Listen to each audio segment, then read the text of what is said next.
Welcome in CDP nation. चलिए दोस्तों, आप और हम मिल करके अधिगम को पढ़ते पढ़ते चौथे पड़ाव तक आ गए हैं, भाग 4 पर आ गए हैं।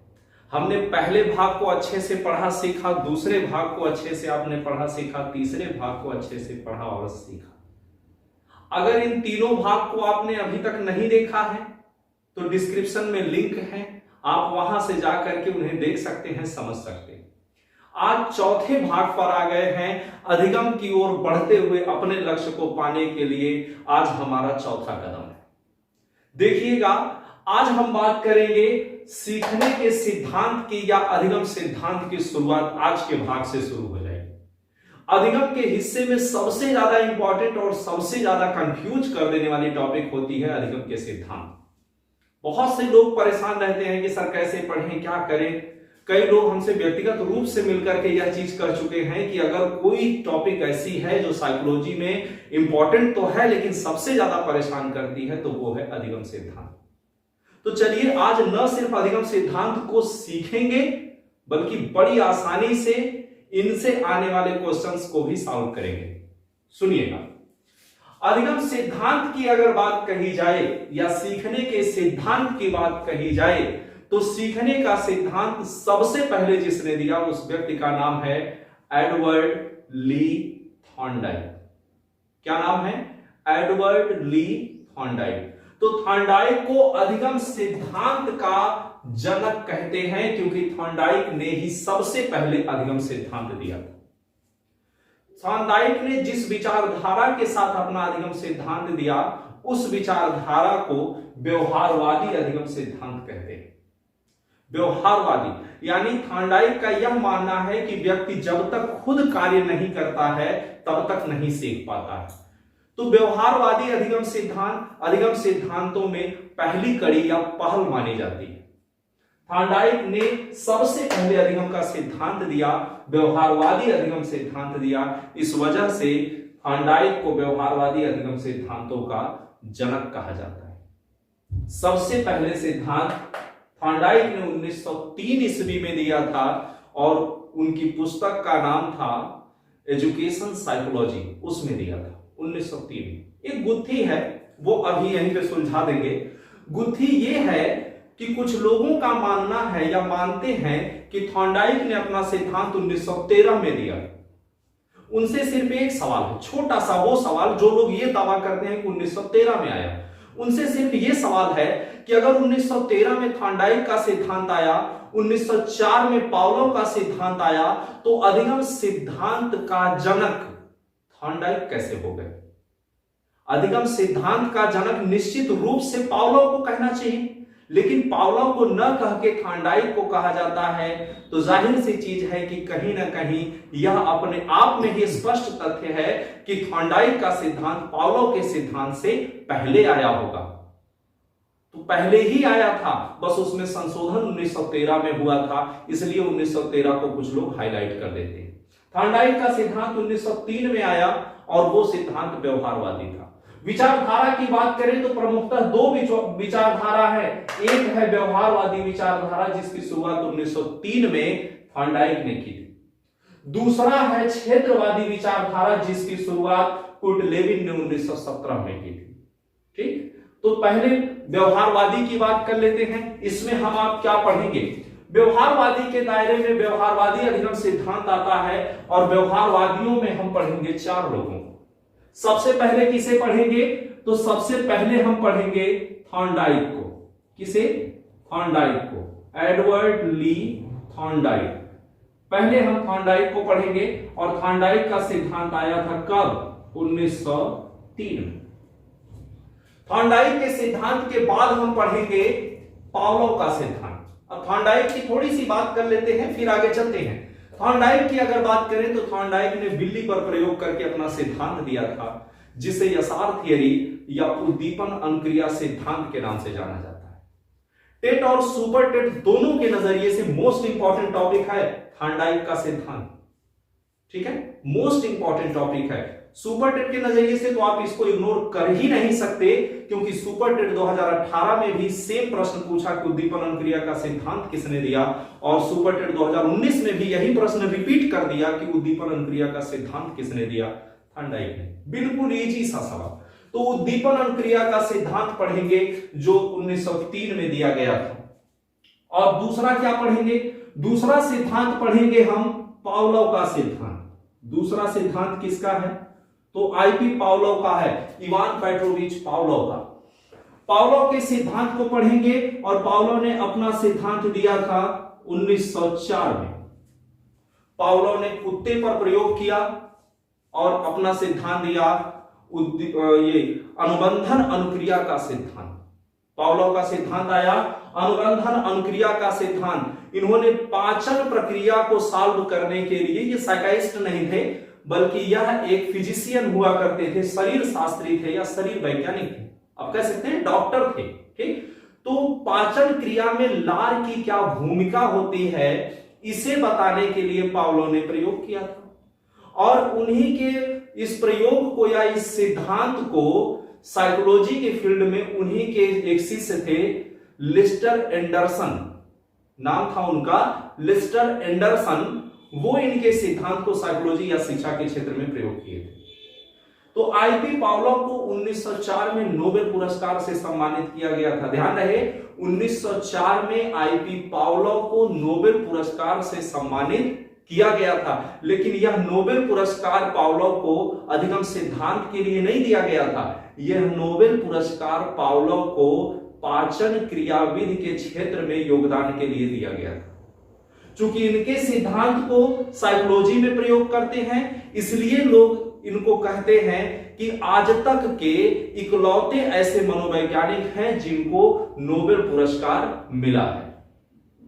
हकीकत यह है कि यह कोई मनोवैज्ञानिक नहीं है, यह शरीर शास्त्री हैं। हां, लेकिन इनके द्वारा बताए गए सिद्धांत का प्रयोग मनोविज्ञान में होता है, इसलिए इनको मनोवैज्ञानिक कह दिया जाता है। ठीक, तो आईपी पावलोव के सिद्धांत को पढ़ेंगे, और पावलोव के सिद्धांत के बाद हम पढ़ेंगे ब्रूस हर्श फ्रेडरिक स्किनर, यानी स्किनर के सिद्धांत को।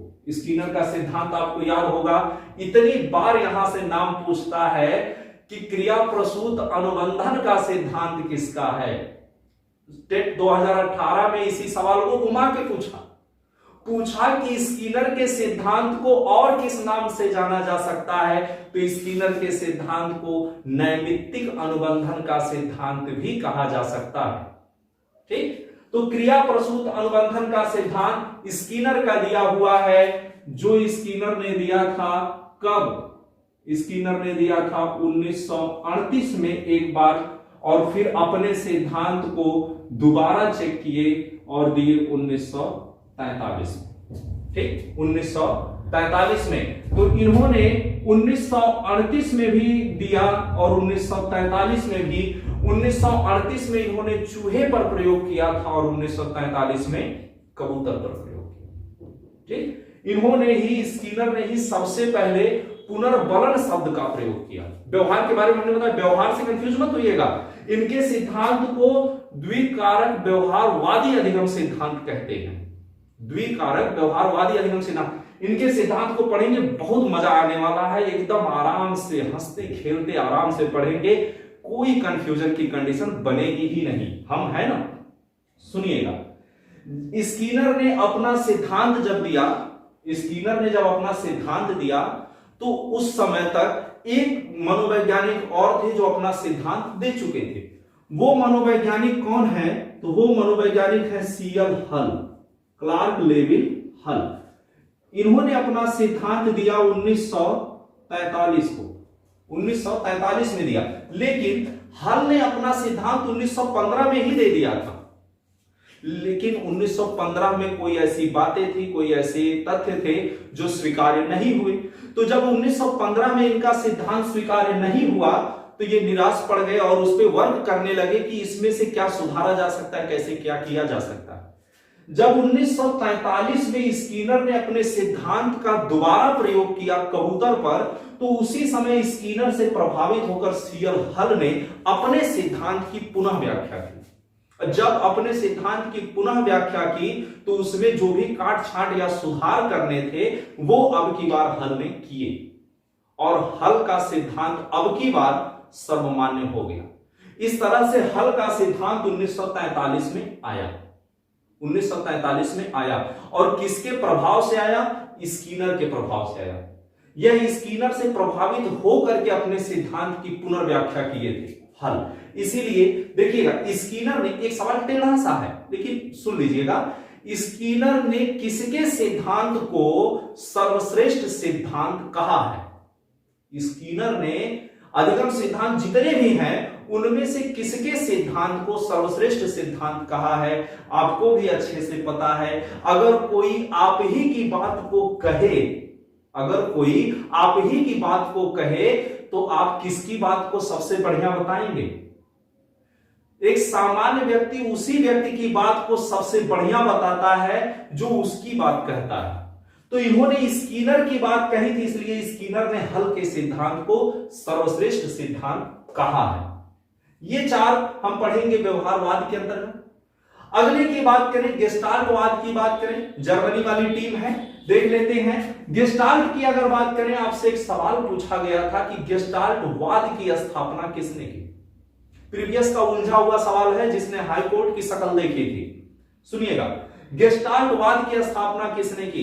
तो गेस्टाल्टवाद की स्थापना मैक्स वर्दिमर और कुर्ट लेविन इन दोनों ने मिलकर किया था।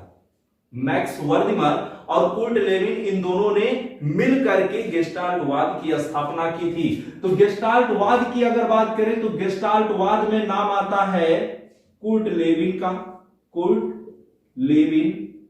गेस्टाल्टवाद में नाम आएगा वर्दिमर का, वर्दिमर। गेस्टाल्टवाद में नाम आता है कोहलर का और गेस्टाल्टवाद में नाम आएगा कोफ्का का, कोफ्का। ठीक, गेस्टाल्टवाद में नाम आएगा कोफ्का का।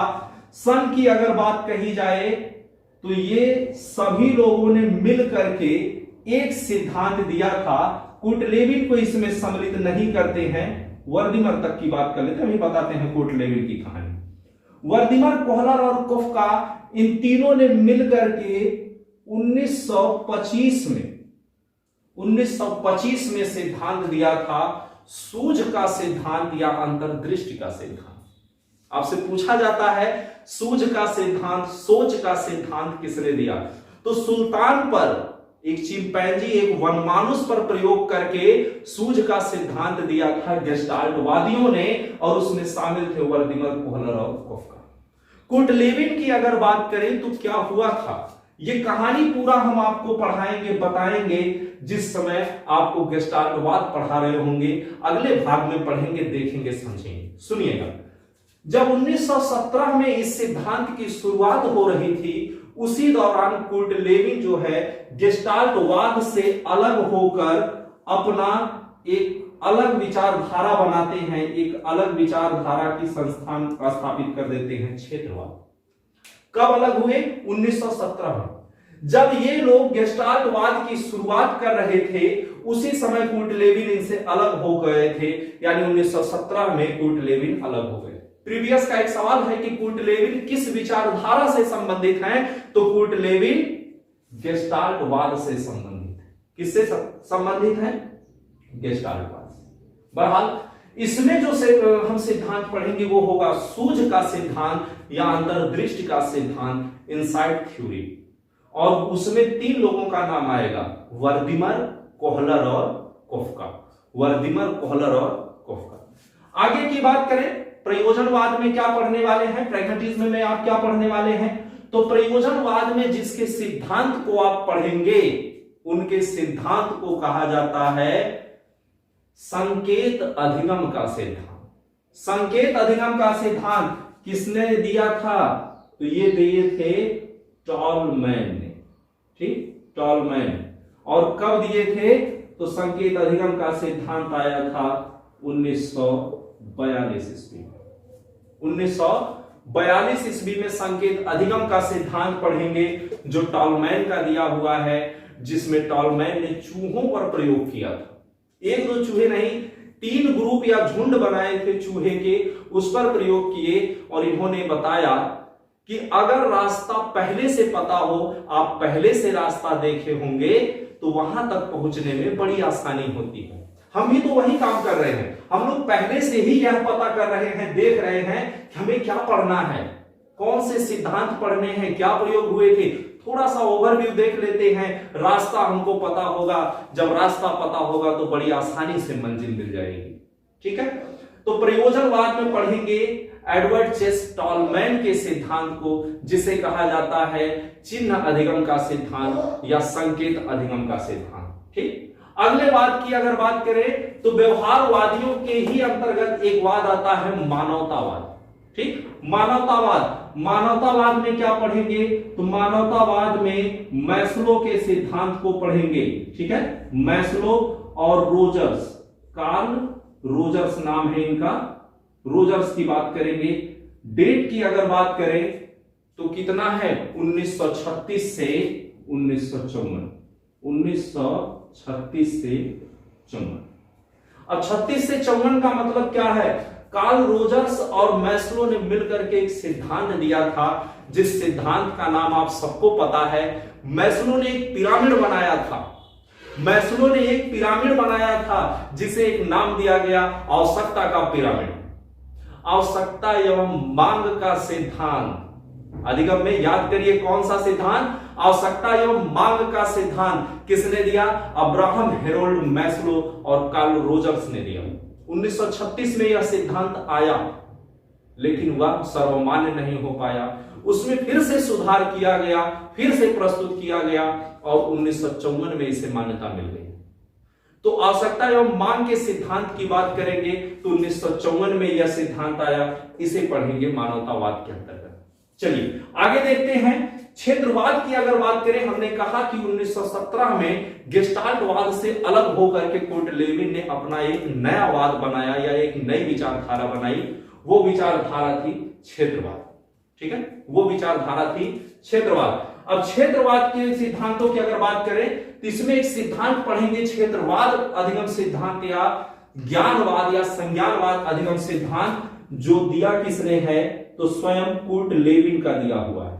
किसका दिया हुआ है, कुर्ट लेविन का दिया हुआ है, जो दिया गया था 1917 में, ये आया था 1917 में। समाजवाद को पढ़ेंगे, इसमें हम समाजवाद को पढ़ेंगे जिसने सामाजिक अधिगम का सिद्धांत दिया। अच्छा, कुर्ट लेविन की अगर बात करें, इन्होंने किस पर प्रयोग किया, मानव पर प्रयोग किए। मैस्लो ने मानव पर प्रयोग किया, देखा कि लोगों की क्या जरूरतें हैं, इन्होंने देखा कि लोगों पर क्षेत्र का क्या प्रभाव है। लेकिन अगर समाजवाद की बात करें, समाजवाद में किसने प्रयोग किया, समाजवाद में कनाडा के वही व्यक्ति थे जिनका निधन अभी हाल ही में 2021 में हुआ है, जिनका निधन अभी हाल ही में 2021 में हुआ है। वह व्यक्ति समाजवाद में अपने सिद्धांत को दिए, जो सिद्धांत कहलाया सामाजिक अधिगम का सिद्धांत, सामाजिक अधिगम का सिद्धांत। उन्होंने कहा कि समाज द्वारा स्वीकृत नियमों को स्वीकारना, समाज द्वारा स्वीकृत नियमों को स्वीकारना और अस्वीकृत नियमों को त्यागना ही सामाजिक अधिगम है। समाज द्वारा स्वीकृत नियमों को स्वीकारना और अस्वीकृत नियमों को त्यागना ही सामाजिक अधिगम है। उस व्यक्ति का नाम, जिन्होंने ये बात कही, जिनका निधन अभी 2021 में हुआ है, जिन्होंने समाजवाद से संबंधित सामाजिक अधिगम का सिद्धांत दिया जी, उनका नाम है अल्बर्ट बंडूरा। क्या नाम है इनका, ये सन हम यहां लिखते रहे हैं, 1917 में कुर्ट लेविन का था। अल्बर्ट बंडूरा, इनका नाम क्या है, अल्बर्ट बंडूरा, अल्बर्ट बंडूरा। सिद्धांत इनका कब आया, तो इनका सिद्धांत आया था 1977 में। 1977 में अल्बर्ट बंडूरा का सिद्धांत आया। अल्बर्ट बंडूरा ने 2 लोगों पर प्रयोग किया था, या अपने लिए 2 प्रयोग जो चुने थे। इनका प्रयोग पूछ लेता है कि अल्बर्ट बंडूरा ने किस पर प्रयोग किया था, तो अल्बर्ट बंडूरा ने बेबी डॉल यानी गुड़िया पर और जोकर पर प्रयोग किया था। अल्बर्ट बंडूरा ने लगभग 90 प्रयोग किए थे। 92 प्रयोगों में से 2 प्रमुख हुए जो थे बेबी डॉल और जोकर। ठीक है, ये बंडूरा की बात रही। आते हैं विकासवाद की तरफ। जितने लोग हैं उनमें से जो मोस्ट इंपॉर्टेंट पर्सन है उनमें से एक आते हैं विकासवाद के सिद्धांत में। विकासवाद में कौन आते हैं? तो विकासवाद में आते हैं वही स्विज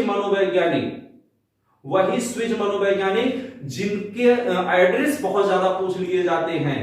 पूछा क्या जाता है? पूछा जाता है कि जीन पियाजे, क्या नाम है इनका? इनका नाम है जीन पियाजे। जीन पियाजे कहां के रहने वाले थे? स्विट्जरलैंड के। और इन्होंने अपना सिद्धांत कब दिया था? तो इन्होंने अपना सिद्धांत दिया था 1928 में। जीन पियाजे ने अपना सिद्धांत कब दिया? जीन पियाजे ने अपना सिद्धांत दिया 1928 में। जीन पियाजे ने किस पर प्रयोग किया था? तो जीन पियाजे ने, सन हम सबका नीचे लिख दे रहे हैं ताकि जब आप स्क्रीनशॉट लें तो आसानी से समझ में आए। 1977 और ये 1928।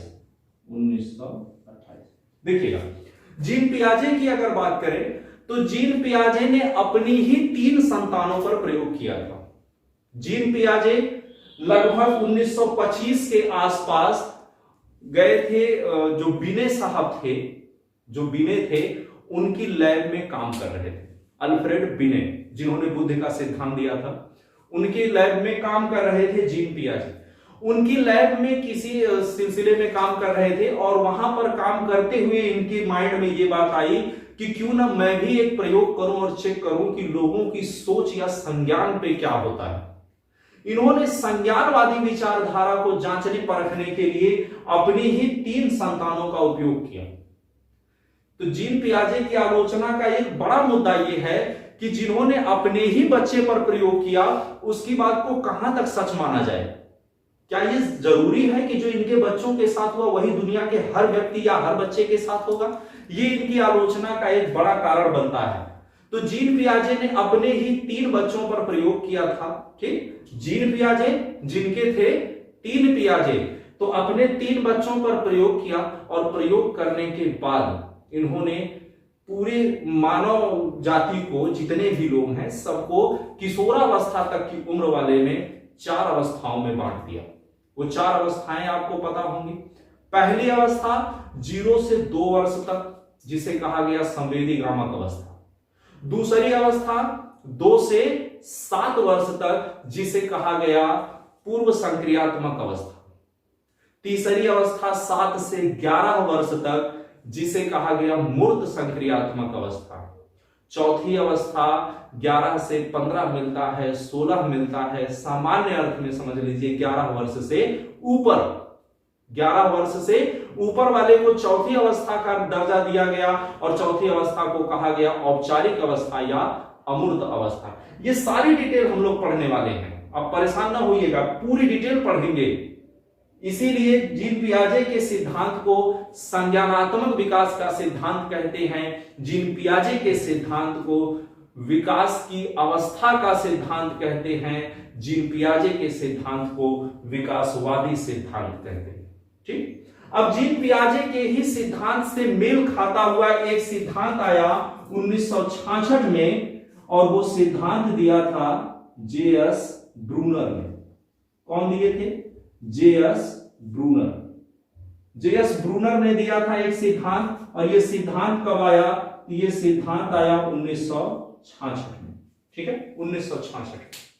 जे.एस. ब्रूनर के सिद्धांत को जीन पियाजे के सिद्धांत का विकल्प कहा जाता है। ध्यान से सुनिएगा, क्या कहे हैं? जे.एस. ब्रूनर के सिद्धांत को जीन पियाजे के सिद्धांत का विकल्प कहा जाता है।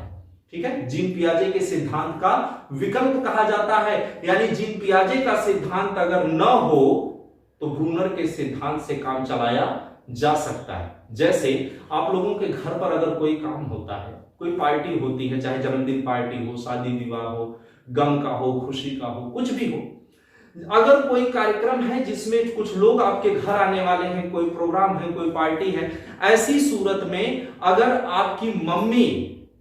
आपकी मम्मी पूरे ब्यौरे को देखने वाली है, पूरा सब कुछ संभालने वाली हैं, और उस प्रोग्राम में आपकी मम्मी शामिल नहीं है, किसी कारणवश, हो सकता है कि कोई बहुत जरूरी काम पड़ गया हो और वो उसमें शामिल नहीं हो पाई हो, तो क्या वह प्रोग्राम ऐसे ही रह जाएगा?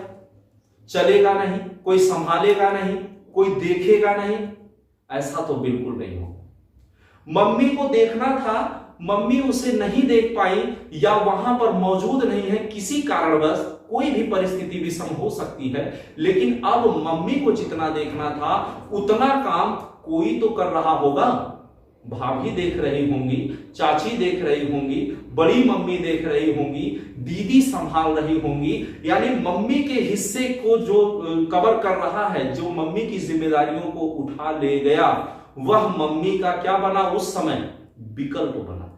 वह उस समय उसका विकल्प बना। यही चीज है कि जीन पियाजे का सिद्धांत अगर न हो तो ब्रूनर के सिद्धांत से भी काम चलाया जा सकता है। इसीलिए ब्रूनर के सिद्धांत को जीन पियाजे के सिद्धांत का विकल्प कहा गया। नाम से बिल्कुल भी परहेज मत करिएगा, क्योंकि नाम बिल्कुल सेम है। जीन पियाजे के सिद्धांत का नाम है संज्ञानात्मक विकास का सिद्धांत, और ब्रूनर के सिद्धांत का भी नाम है संज्ञानात्मक विकास का सिद्धांत। ठीक है, संज्ञानात्मक विकास का सिद्धांत। अब प्रश्न ये आता है कि सर अगर एग्जाम में लिख दे कि संज्ञानात्मक विकास का सिद्धांत किसने दिया, तो क्या विकल्प चुनेंगे? तो अगर ऐसा देता है कि संज्ञानात्मक विकास का सिद्धांत किसने दिया, तो निश्चित रूप से वह लिखेगा कि जीन पियाजे, ब्रूनर, और कोई तो ऑप्शन बनेगा जो दोनों को सपोर्ट करेगा। अगर नहीं करता है तो आप जीन पियाजे को प्रमुखता देंगे या प्राथमिकता देंगे या जीन पियाजे को चुनेंगे। ठीक, इतना ध्यान रहे कि अगर दोनों में से किसी एक को चुनने की बात आई तो आप जीन पियाजे को चुनेंगे। ठीक है, आप जीन पियाजे को चुनेंगे, ब्रूनर को नहीं। ठीक, चलिए आगे बात करें, साहचर्यवाद की बात करते हैं। साहचर्यवाद में क्या हुआ? अच्छा देखिए, जीन पियाजे की अगर बात करें, जीन पियाजे ने अपने बच्चों पर प्रयोग किया, ब्रूनर ने किस पर प्रयोग किया? ब्रूनर कोई छोटे मोटे व्यक्ति नहीं थे। अंदाजा लोग यही लगा लेते हैं कि अगर ब्रूनर ने जीन पियाजे के सिद्धांत की कॉपी की या उन्हीं के सिद्धांत का नाम दे दिया या वैसा ही काम किया, तो जो बात 28 में पियाजे ने कही थी, पियाजे सबसे ज्यादा बुक लिखे थे बच्चों पर। इतना ध्यान में रहे, इन्होंने बच्चों पर, सिर्फ बच्चों से रिलेट 32 किताबें लिखी थी। सिर्फ बच्चों पर केंद्रित पियाजे ने 32 किताबें लिखी थी। जब सिद्धांत पढ़ेंगे पूरा विस्तार से पढ़ेंगे, एकदम मजा आ जाएगा। ठीक है, देखिएगा, ब्रूनर की बात करें तो लोग कहते हैं कि ये कॉपी किए थे या इनके सिद्धांत को कॉपी कर लिए थे, तो इनको क्या पता होगा? बिल्कुल नहीं। ये इंसान देखने में शांत लग रहा है। जितने लोग यहां शामिल हुए किसी से कमजोर नहीं है जेएस ब्रूनर, क्योंकि 3 विश्वविद्यालय में इन्होंने पढ़ाया था। 3 विश्वविद्यालय के प्रोफेसर रहे, ऑक्सफोर्ड जैसी यूनिवर्सिटीज के प्रोफेसर रहे ब्रूनर साहब। ठीक है, तो ब्रूनर बहुत ही ब्रिलियंट माइंड रखते थे। ठीक, ब्रूनर ने बहुत से प्रयोग किए थे, उसके बाद अपना सिद्धांत दिया था। तो ब्रूनर ने मानव पर प्रयोग किए, पहले वयस्क पर, फिर छोटे पर, फिर छोटे पर, फिर छोटे पर, लास्ट में नवजात शिशु पर। यह भी एक आलोचना का विषय बन गया कि आपने तो पहले बड़ों पर प्रयोग किया, फिर धीरे धीरे छोटे पर, फिर आपने कहा कि यह नियम सब पे लागू होता है। ठीक है, तो ब्रूनर साहब से आगे चलते हैं साहचर्यवाद की बात। साहचर्यवाद किसने दिया? जिसने साहचर्यवाद दिया उन्होंने बिल्ली पर प्रयोग किया। जिसने साहचर्यवाद के अंतर्गत अपना सिद्धांत दिया, उनके सिद्धांत का नाम है समीपता का सिद्धांत या समीपस्थ का सिद्धांत। तो समीपता या समीपस्थ का सिद्धांत किसने दिया? तो समीपता का सिद्धांत दिया था A.R. गुथरी ने। A.R. गुथरी, एडविन रे गुथरी।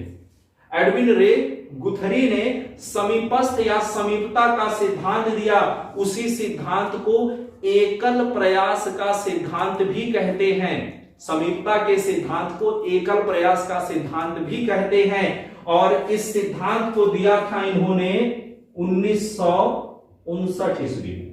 कब दिया था? 1959 ईस्वी में, 1959 में। देखिएगा एक बार फिर से देख लेते हैं। अच्छा, गुथरी की बात करें, गुथरी ने किस पर प्रयोग किया?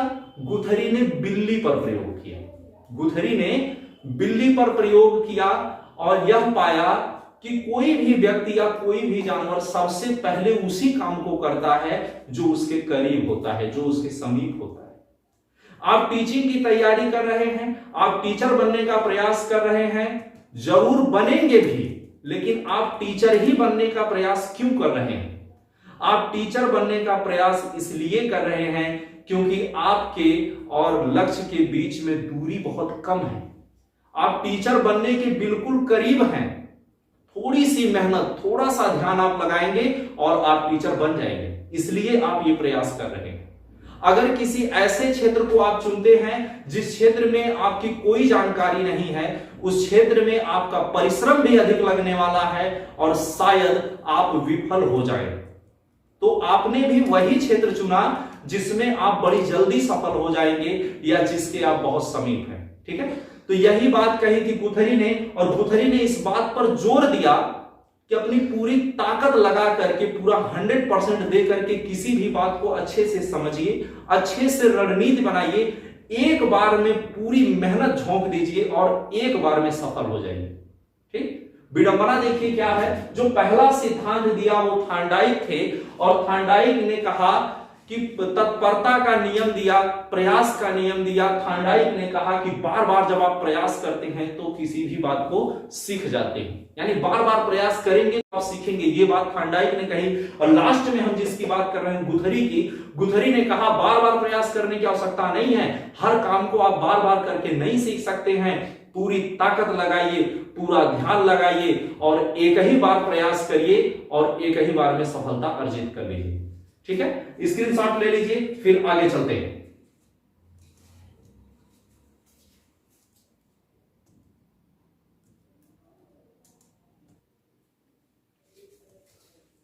चलिए देखिएगा, अभी तक में आपने सिर्फ डिवाइडेशन पढ़ा है। ध्यान रहे, अगर ये चार्ट भी आपका तैयार हो जाए, अगर आपको सिर्फ यही याद हो जाए कि कौन सा नियम किसने दिया था, कौन सा सिद्धांत किसने दिया, तो निश्चित रूप से आप अच्छे से जानते हैं, आप जब प्रीवियस ईयर पेपर पढ़ेंगे सिर्फ इतने से ही कम से कम 4-5 क्वेश्चन आने ही आने हैं। टेट की अगर बात करें, देखने में मैटर एक पेज का, आधे पेज का, देखने में मैटर आधे पेज का है, लेकिन यहां से सवाल भर भर के आते हैं, बोरिंग भर भर के आते हैं, बहुत सवाल पूछे जाते हैं। चलिए, यहां तक बने रहने के लिए बहुत बहुत धन्यवाद। मिलेंगे अगली वीडियो में आपसे। ठीक है, जितने लोग भी आपसे जुड़े हैं, फिर से बता रहे हैं, जितने लोग भी आपसे जुड़े हैं सबको वीडियो शेयर करिए। ज्ञान बांटने से बढ़ता है, रखने से घटता है। समझ रहे हैं ना? ज्ञान एक तलवार की तरह है, जब तक इसे धार देंगे, जब तक इसका प्रयोग करेंगे, तब तक यह मूल्यवान नहीं, अमूल्य बना रहेगा। लेकिन जिस दम इसको आप रख देंगे, दीवार पर टांग देंगे, कहीं रख देंगे तहखाने में, इसमें जंग लग जाएगी, सड़ जाएगा, गल जाएगा, खत्म हो जाएगा। ठीक है, तो ज्ञान को हमेशा तराशते रहिए, लोगों से साझा करते रहिए, एक माहौल अपने आसपास बना लीजिए अपने कंपटीशन का। ठीक, तो ज्यादा से ज्यादा लोगों को शेयर करिए। जितने भी प्रीवियस के क्वेश्चंस हैं उनको सॉल्व करने की पूरी कोशिश करिए, सब सॉल्व करिए, याद कर लीजिए क्या क्या है उसमें, इसमें कौन सी बड़ी बात है, आप पढ़ते रहेंगे सब समझ में आ जाएंगे। लिखने पर बहुत ज्यादा ध्यान मत दीजिएगा, लिखते रहिए, पढ़ते रहिए, लेकिन लिखने पर ज्यादा ध्यान मत दीजिएगा, क्योंकि आप जैसे ही हमारे टेलीग्राम चैनल से जुड़ेंगे, ये सब रिटन रूप में आपको हम दे देंगे। हम खुद लिखेंगे उस नोट को, ताकि किसी भी प्रकार की धांधली ना हो। ऐसा ना हो कि किसी ने छपा छपाया आपको दे दिया और फिर मैटर कुछ और मिल जाए, ऐसा बिल्कुल नहीं। हम खुद लिखेंगे, आपको टेलीग्राम चैनल पे लिखी हुई पीडीएफ मिल जाएगी, टाइप कराया हुआ मैटर आपको नहीं देंगे, हम खुद लिखेंगे, वो आपको मिल जाएगा। तो टेलीग्राम चैनल से जुड़िए, फ्री में पीडीएफ लीजिए, अधिगम को कंटिन्यू पढ़ते रहिए। मिलते हैं अगले भाग में, तब तक के लिए अपना ध्यान रखिएगा। बहुत बहुत धन्यवाद यहां तक बने रहने के लिए। जय हिंद।